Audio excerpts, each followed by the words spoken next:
Hello witches! Salut tout le monde! Bienvenue à ce petit live. On va attendre peut-être une petite minute, voir s'il y a des gens qui se connectent avec nous ce midi. Donc si vous êtes là en direct, vous pouvez nous faire un petit coucou. Si vous êtes là en replay aussi, dites-nous d'où vous nous écoutez. Et aujourd'hui, je suis en compagnie de ma charmante acolyte Lauriane, Bonjour. la sorcière lunaire, qui est, ma foi, très scorpion. Donc, c'était vraiment une évidence que je voulais faire cet appel-là avec elle. En fait, je me suis invitée en bon scorpion. En bon scorpion. C'est OK, hein? Scorpion gouverné par Mars, on va avoir l'occasion d'en reparler. Veux-tu, avant qu'on commence, peut-être juste nous nommer quels sont tes placements en scorpion? Oui, alors, donc, tout d'abord, j'ai mon soleil, donc on est en ce moment dans la saison du scorpion. J'ai aussi Jupiter, j'ai Vénus, qui est rétrograde. J'ai Pluton, j'ai mon nœud nord aussi en scorpion. J'en oublie-tu? Je pense pas. Ouais, je pense que c'est déjà pas pire. Déjà pas pire. Fait que ben du scorpion dans ma charte. Ma sœur est en scorpion aussi, elle en a beaucoup dans sa charte. Fait qu'on connaît ça. Dans ma famille, scorpion, on en a beaucoup. Ah! Il y a des énergies comme ça qui gravitent autour de nous parfois. Moi, personnellement, j'ai souvent des scorpions dans ma vie, mais j'ai très peu. En fait, j'ai seulement Pluton en scorpion. Et si vous écoutez ça puis vous dites « Ah, moi aussi, j'ai Pluton en scorpion », on est toute une génération à avoir Pluton en scorpion, donc c'est tout à fait normal. Dans le cas d'une planète très lente comme ça, c'est vraiment les maisons où ça se retrouve dans notre carte du ciel qui vont faire une différence. Ça sera peut-être pour un autre appel. Alors, aujourd'hui, on va vous parler justement de la saison du Scorpion, du signe du Scorpion. On va aborder donc toutes les caractéristiques, les spécificités de ce signe-là. Lauriane va nous parler des archétypes, des symboles qui sont liés au Scorpion. Moi, je vais aborder aussi les huiles essentielles qui sont nos alliés pendant cette saison-là. On va vous proposer aussi une petite idée de rituel à la fin. Alors, tout au long là, de l'appel, si vous avez des questions, n'hésitez pas à les mettre en commentaire. On y répondra fort probablement à la fin. Ou, si on oublie ou on les voit pas passer, on le fera en commentaire après. Je tiens à dire que les caractéristiques du scorpion, ça s'applique pas seulement aux gens qui ont un soleil en scorpion. Donc, le scorpion, on l'a tout quelque part dans notre carte du ciel. Donc, c'est sûr que ces énergies-là peuvent nous... on peut les incarner d'une façon ou d'une autre. C'est juste que quand on a plusieurs placements en scorpion, ça vient exacerber quand même ces caractéristiques-là. Encore une fois, il n'y a rien de positif ou de négatif dans aucun signe. Peut-être que le scorpion a un peu une mauvaise réputation. On verra pourquoi. Mais dans tous les cas, comme tous les signes, il y a moyen d'incarner les caractéristiques d'une façon positive ou plus négative, donc dépendamment de notre évolution, de la maturité aussi. Alors, n'ayez pas peur si vous avez plein de placements en scorpion. On va vous apprendre peut-être aujourd'hui à mieux les apprécier. Alors, pour commencer, juste pour vous donner une petite idée, la saison du Scorpion, c'est en ce moment, c'est du 23 octobre au 21 novembre. C'est aussi ce qu'on appelle the season of the witch. Notre saison préférée. Exactement, on va pas se le cacher. C'est la saison de Samhain, donc le sabbat qui célèbre justement c'est comme le nouvel an des sorcières, si on veut. Donc, c'est l'Halloween, évidemment, aussi, qui est comme la version occidentale moderne de cette... Ouais, c'est une façon, en fait, de célébrer la mort qui est vraiment comme un des archétypes du scorpion. On est vraiment très bon dans la transformation, dans laisser de côté, justement, toutes les feuilles mortes et puis accueillir, justement, le froid pour ensuite aller vers une renaissance au printemps. Donc, ça représente, cette fête-là, en fait, représente ce passage-là. Absolument. Puis tu sais, tout ce qui a rapport à l'archétype du scorpion, on va vraiment le ressentir aussi physiquement dans la saison dans laquelle on est. Puis aussi, pendant Samhain, on dit que c'est à ce moment-là que le voile entre le monde des morts et des vivants est à son plus fin. Donc, vraiment, c'est une saison qui va favoriser justement la connexion avec nos défunts. Alors, le scorpion, c'est un signe d'eau. C'est un signe d'eau et un signe fixe. Donc, premièrement, un signe d'eau, c'est vraiment, ce sont des signes qui sont liés aux émotions. Les autres signes d'eau sont le cancer et le poisson. Puis la modalité, donc je dis c'est un signe fixe et dans le fond, un signe d'eau fixe, moi je vois vraiment ça comme une étendue d'eau qui est stagnante. Je sais que Maude Vallière, notre astrologue et prof d'astrologie, réfère au scorpion comme étant l'équivalent d'un iceberg. Donc, c'est froid, c'est solide, c'est de l'eau, mais qui bouge pas.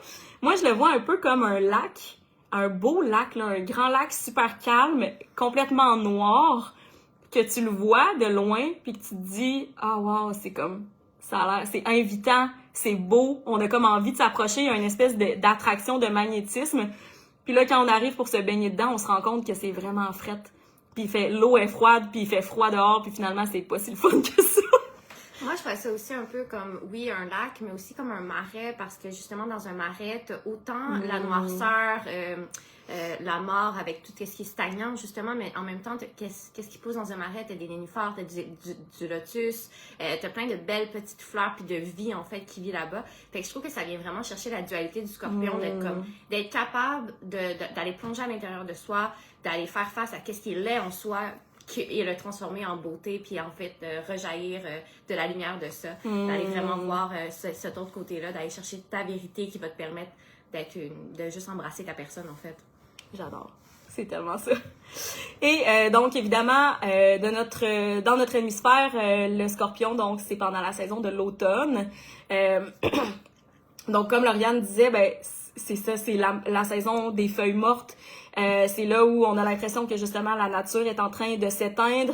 Il y a un laisser-aller là-dedans, puis c'est ce qui va permettre, en fait, les feuilles qui vont se composter, c'est ce qui va permettre de fertiliser la terre pour redonner la vie d'une façon encore plus... On fait de l'espace. Oui. On fait de l'espace pour accueillir quelque chose de plus grand, de plus beau qui va arriver après l'hiver. Exact. Donc, juste avant le scorpion, on a la saison de la balance. La balance qui est un signe d'air, qui est super sociable, qui est en mode un peu... créer des relations. Créer des relations, oui. Partager les récoltes. Tu sais, avant ça, on avait le...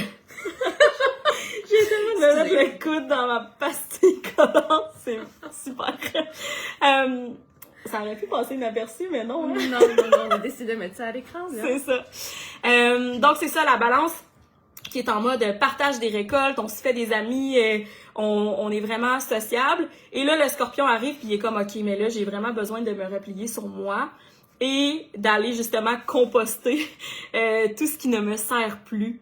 Et c'est ça aussi, tu sais, après les récoltes, il y a des choses qu'on doit transformer. Il y a des choses qui vont pas durer toute l'année si on les transforme pas. Puis le scorpion, il y a vraiment cette capacité-là de transformer les choses. Moi, j'avais vraiment beaucoup aimé aussi dans le podcast de Maude, justement Maude Vallière, Décoller l'astrologie.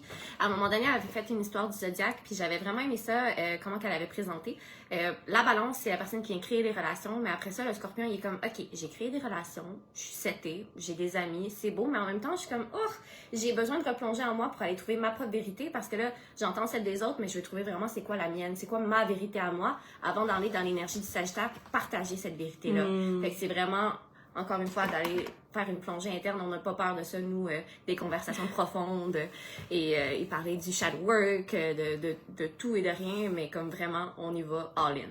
Exact. Puis tu sais, on le sent qu'avec la balance, peut-être que les relations, les amitiés peuvent être plus superficielles. Puis c'est pas quelque chose de négatif, mais dans le sens que ça reste quand même beaucoup plus dans la légèreté, tandis que le scorpion va avoir quelques élus avec qui il va aller vraiment en profondeur.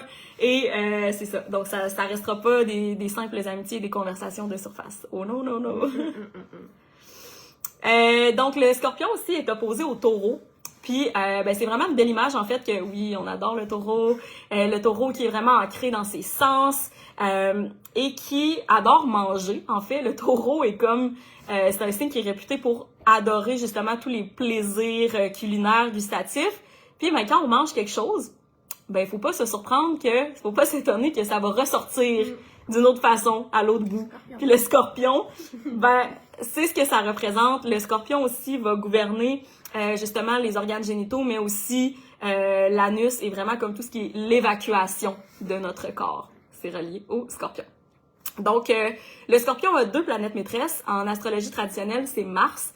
Donc, Mars qui est le guerrier et qui gouverne aussi le bélier. Puis on dirait que pour le bélier, c'est très évident que Mars, c'est la planète de l'action, du feu, du courage, de la motivation. Avec le bélier, on le comprend. Mais Mars en scorpion, c'est plus un stratège.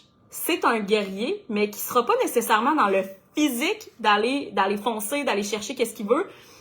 mais qui va y aller d'une façon un peu plus, ben c'est ça, stratégique. Ouais, très dans l'analyse de vraiment comme, OK, on va voir l'ensemble de la situation, puis après ça, on va trouver notre façon de faire notre chemin pour arriver à notre but. Peu importe, on va y arriver. Mais moi, je vois vraiment ça comme si Mars s'était divisé en deux.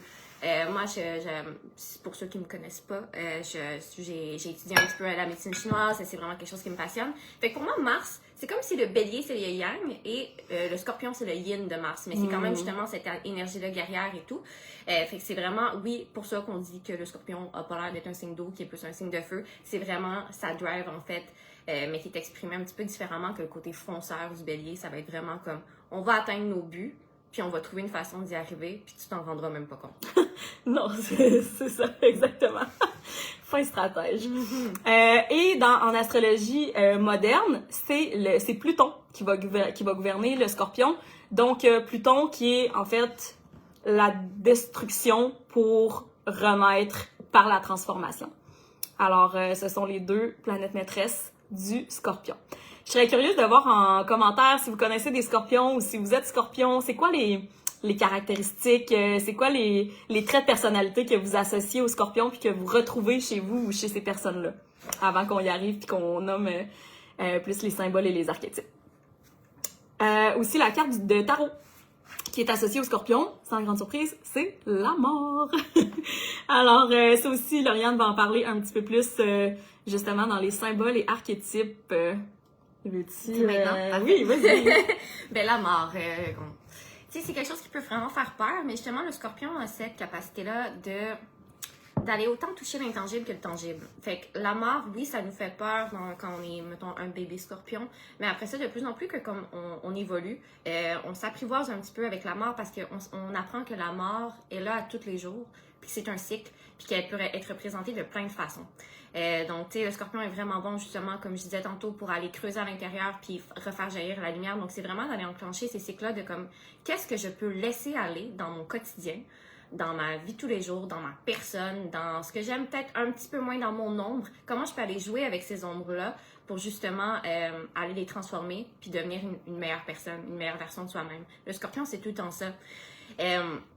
C'est vraiment comme un cheminement pour affronter ses peurs les plus profondes. Puis c'est pas quelque chose de facile, puis c'est pour ça que le scorpion, on dit qu'il est vraiment très résilient puis qu'il a une grande intensité, parce que tu as besoin de cette intensité-là émotionnelle pour pouvoir aller justement taper dans ces énergies-là pour aller justement chercher quelque chose de plus grand, puis ensuite le partager justement. Puis le scorpion, il y a comme 3 étapes dans ces archétypes. Tu vas avoir ben, justement le scorpion en tant que tel, qui est vraiment la petite bébite qu'on connaît, qui peut piquer.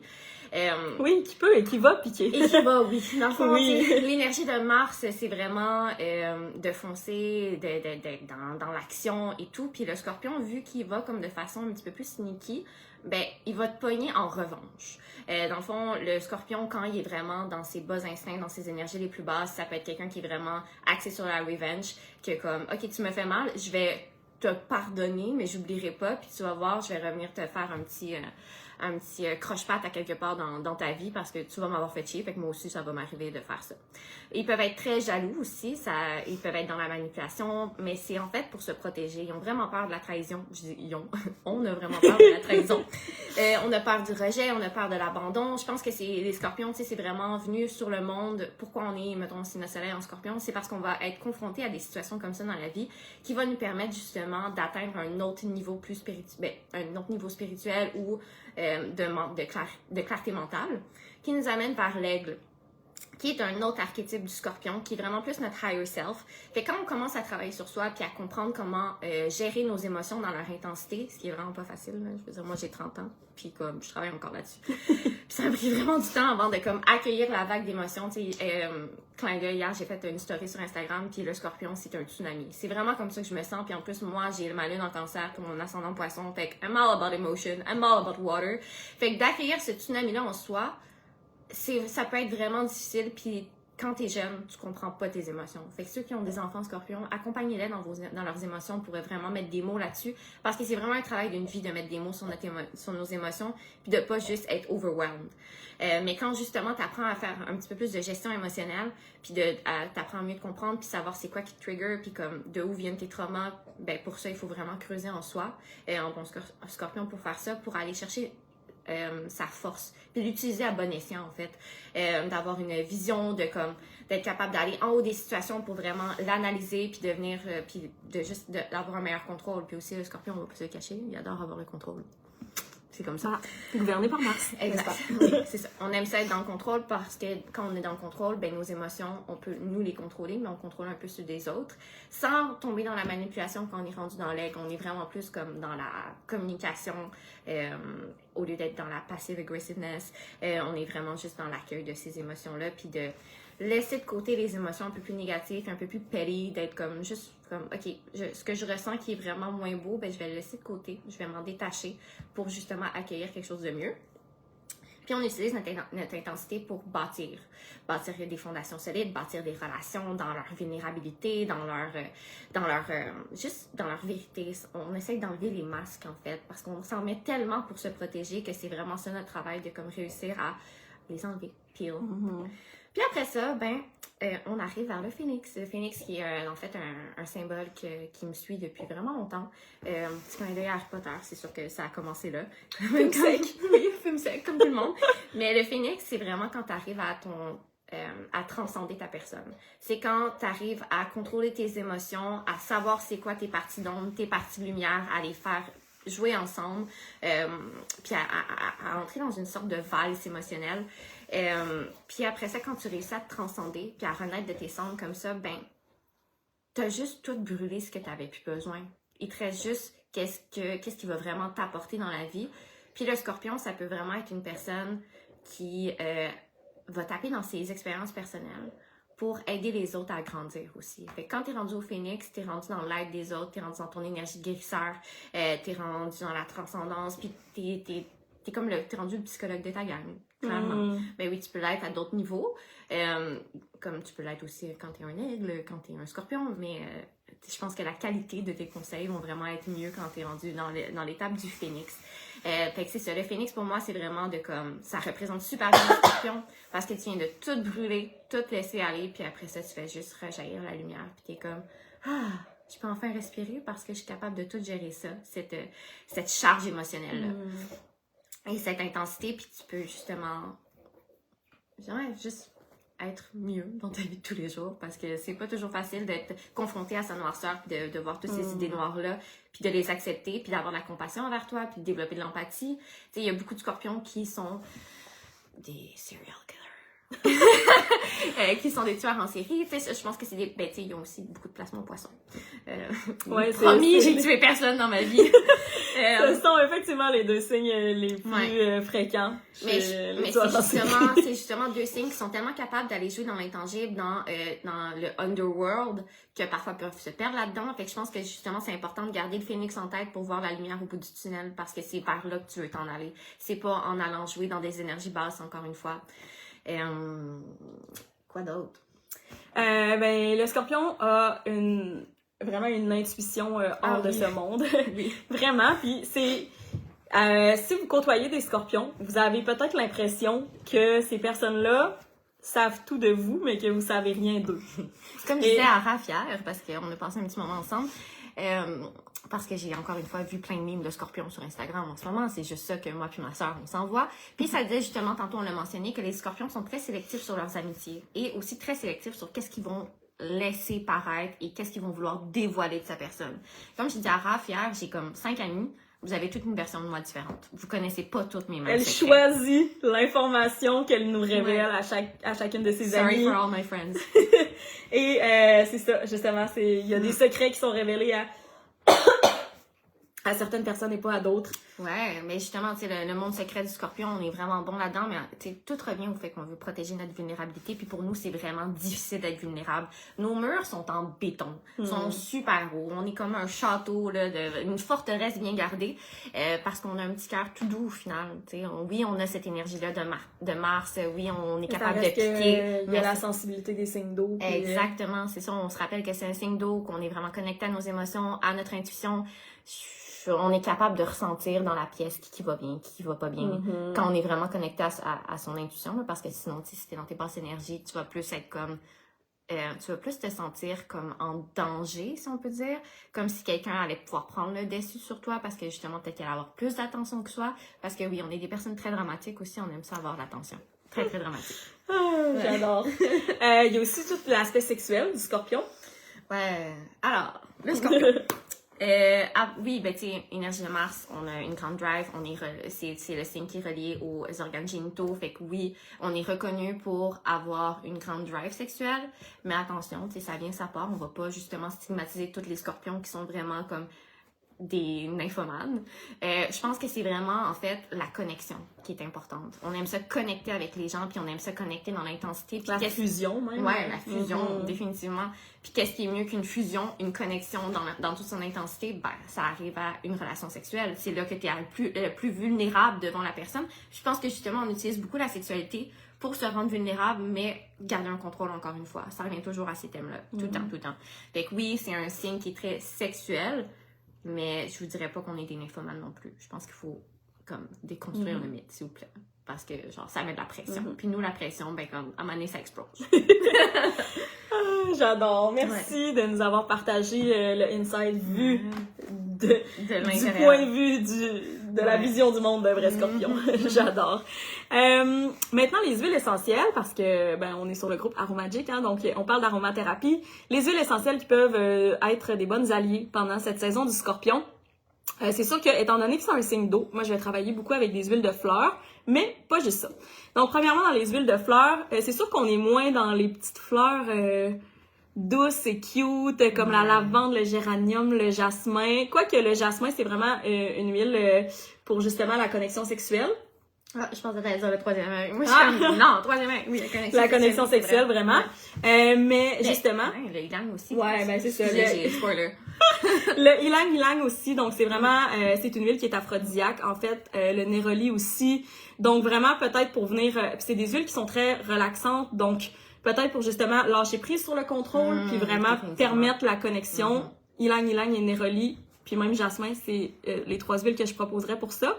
Ensuite de ça, il y a le lotus bleu, qui est une fleur extraordinaire et qui pousse justement dans les marécages et qui, contre toute attente, dans un endroit marécageux, boiteux, tout brun, va émerger une magnifique fleur bleue qui va vraiment avoir utilisé ce sol-là pour transformer, transcender et créer quelque chose de magnifique. Donc, c'est vraiment le symbole de la transformation et aussi de l'éveil spirituel, le lotus bleu. Là, je peux faire ça. Oui.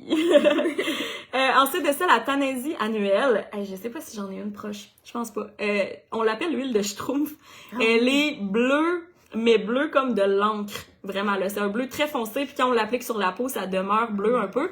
Et c'est l'huile de l'action inspirée. Donc, pour moi, c'est une huile de fleur qui est reliée à Mars, vraiment. C'est l'huile anti-procrastination. Fait que vraiment, pour se mettre en action, c'est extraordinaire. Ça sent super bon aussi. Puis ça sent un petit peu les bonbons? Moi, je trouve que ça sent un peu les petits bleuets du lac. Ouais. Ou un les... peu surette, genre? Ouais. Ou peut-être un peu les olives. C'est pas clair, ça dépend vraiment de notre nez. Comment on trouve, mais ça sent super bon, puis c'est vraiment un bel ajout, autant dans les soins de peau que, justement, pour le côté plus énergétique, émotionnel, là, d'être capable de se mettre en action. Ensuite de ça, la sauge sclarée, qui est d'ailleurs, l'huile essentielle de sauge sclarée, ça provient de la fleur et non de la feuille. Donc, c'est vraiment au niveau de la protection. Cette plante-là, elle a quand même toutes les vertus, là, que ça soit sa feuille, que ça soit sa fleur. Donc, au niveau de la protection, de la purification, on va utiliser la sauge. Ensuite de ça, la baie de genévrier. Donc là, on n'est plus dans les fleurs, mais la baie de genévrier, c'est vraiment l'huile essentielle pour accueillir sa noirceur. Donc, quoi de mieux que cette huile pour la saison du scorpion? Et d'ailleurs, c'est excellent dans un petit peu d'eau pétillante avec du gin. Ça fait comme un gin tonic. C'est extraordinaire. On peut même... Exactement. Utilisé pour faire du gin, on va pas vous le cacher, bien vous sûr. savez sûrement. On peut même se faire un gin sans alcool. Exact. Je vous dirais juste tonique avec une goutte de baie de genévrier. Incroyable. Délicieux. Il y a aussi l'encens. Donc, la résine d'encens, on l'adore. Et c'est l'huile de la régénération. Donc, ça me fait beaucoup penser au phénix. Et finalement, le mélange On Guard, je sais pas si vous le connaissez, c'est un mélange, une synergie qui contient de l'orange, romarin, eucalyptus, clou de girofle et cannelle. Et c'est un mélange protecteur et je trouve que c'est vraiment approprié pour la saison du Scorpion parce que premièrement, c'est comme moi, vous avez un petit rhume, c'est vraiment pour protéger notre corps, notre système immunitaire. Ça fait en sorte que mon petit rhume est probablement beaucoup moins pire que ce qu'il aurait pu être. Et énergétiquement aussi, surtout avec le clou de girofle à l'intérieur et l'eucalyptus, ça vient vraiment aider la protection. Le clou de girofle, c'est pour mettre ses limites. Et ça aussi, c'est le travail d'une vie d'un scorpion, d'apprendre à mettre ses limites, autant émotionnelles avec les autres et tout, de trouver cette force en soi pour le faire, puis pouvoir justement dire ta vérité, puis être comme, hey non, moi, j'accepte pas ça. C'est une autre affaire que j'avais oublié de dire tantôt. Exactement. Donc, clou de girofle ou le mélange On Guard va vraiment nous aider en cette saison du Scorpion, autant physiquement que émotionnellement.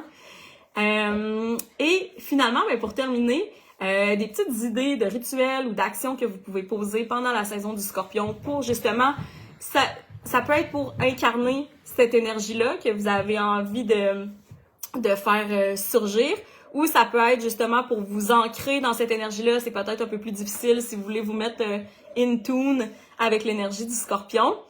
Premièrement, de brûler quelque chose. On parle de Mars. De brûler quelque chose et de conserver les cendres.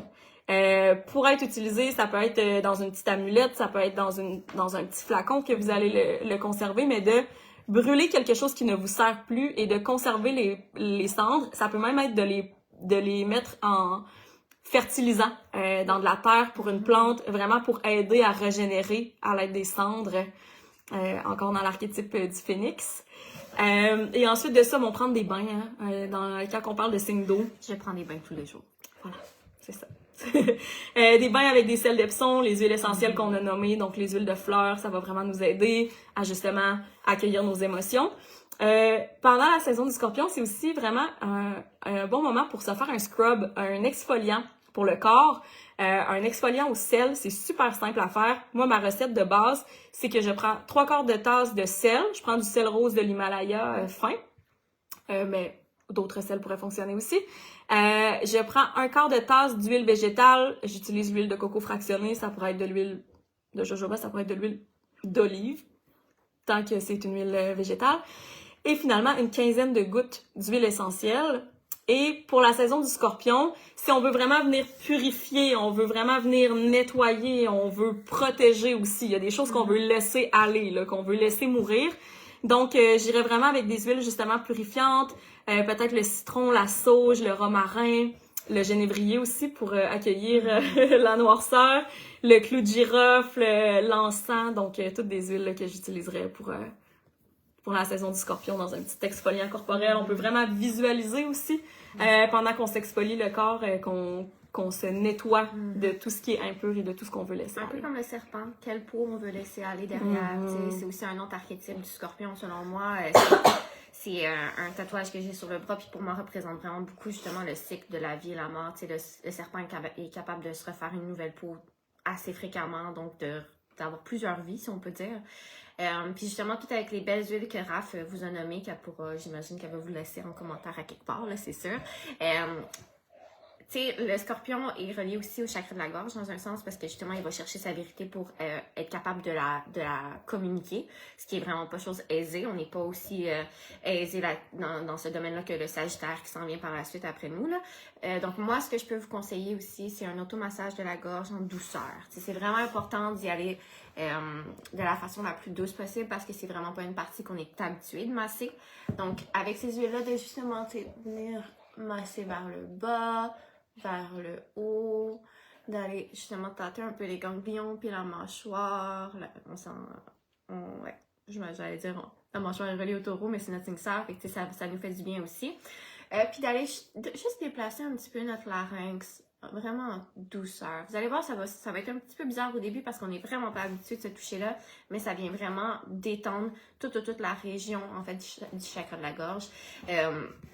Ça peut vraiment juste vous aider à délier ce petit muscle ou sinon faire du humming, chanter, justement ça va aller travailler plus à l'interne à ce moment-là. Puis aussi, autre type de massage, la masturbation est importante pour le Scorpion, donc allez-y vraiment mais une masturbation consciente, tu sais, comme juste prends le temps de te toucher, d'être dans la sensualité, d'aller te déposer dans ton corps, de juste prendre un moment pour toi, pour vivre ta propre sexualité qui t'appartient à toi, pas avec quelqu'un d'autre, parce que c'est important de, comme justement, se bâtir soi-même, se valoriser soi-même, se donner de l'amour à soi-même avant de donner à l'autre. Donc, je vous invite à passer un petit moment spicy avec vous-même également. En bonne saison d'intensité du Scorpion. Bien sûr. Et dernière chose, on a parlé de l'archétype du phénix à quelques reprises pendant ce petit live. Et justement, on organise ensemble le 17 novembre, c'est un dimanche, donc pas dimanche qui vient, le prochain, une retraite d'une journée à Montréal. Et la retraite s'intitule Phénix. Donc, venez si vous osez. Alors, oui, il y aura des choses qui seront brûlées et il y aura une renaissance à partir des cendres qui s'effectuera. On va aller vraiment travailler les archétypes du Scorpion et du Phénix et tout ce qui vient entre les deux. Donc, une petite plongée à l'intérieur de soi. C'est ce qu'on vous offre cette journée-là. Aussi, une opportunité de déconnecter pendant une journée, ce qu'on fait vraiment pas dans la vie de tous les jours.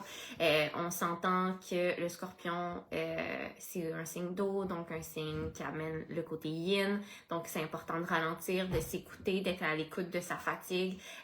Donc, nous, on s'est dit, on aimerait ça que ça arrive à Montréal, des journées comme ça. Fait qu'on vous le propose. Dans le fond, on va vous préparer une journée complète avec un volet astrologique, un volet méditation. On va bouger un petit peu. On va super bien manger vegan. Ça va être vraiment délicieux. Raph, c'est une cook exceptionnelle. Et moi, je suis pas pire helper aussi. Fait quoi, on va juste prendre soin de vous puis vous amener vers une petite plongée intérieure si ça vous intéresse. Fait qu'il reste encore quelques places. Pour aller voir notre événement sur Facebook. Vous avez tous les détails. Puis sinon, écrivez-nous aussi. Ça va nous faire plaisir. Bien sûr. Oui, c'est ça. Donc, il reste juste quelques places. C'est 88$ pour la journée. Et il y a aussi du cacao, ce qu'on n'a pas mentionné. Donc, il y a une portion aussi cacao, aromathérapie. Puis oui, il y a d'autres petites surprises aussi qu'on vous réserve. Donc, voilà. Écrivez-nous si ça vous intéresse cette journée. Et on a vraiment hâte de vous lire aussi dans les commentaires, de voir comment vous ressentez l'énergie de la saison du Scorpion en général ou comment vous le vivez si vous êtes vous-même Scorpion, si vous avez des amis Scorpions. On veut tout savoir. Oui, tous leurs secrets. Ah oui, parce qu'il y a aussi une affaire. Le Scorpion, il sait le secret de tout le monde, mais personne ne sait ses secrets, à moins qu'ils choisissent de le divulguer. Évidemment. Ouais. Et pas tout à la même personne. Non, évidemment. Merci tout le monde. Merci d'avoir été là. Passez une belle journée et une belle fin de saison du Scorpion. Oui, prenez soin de vous. Bye.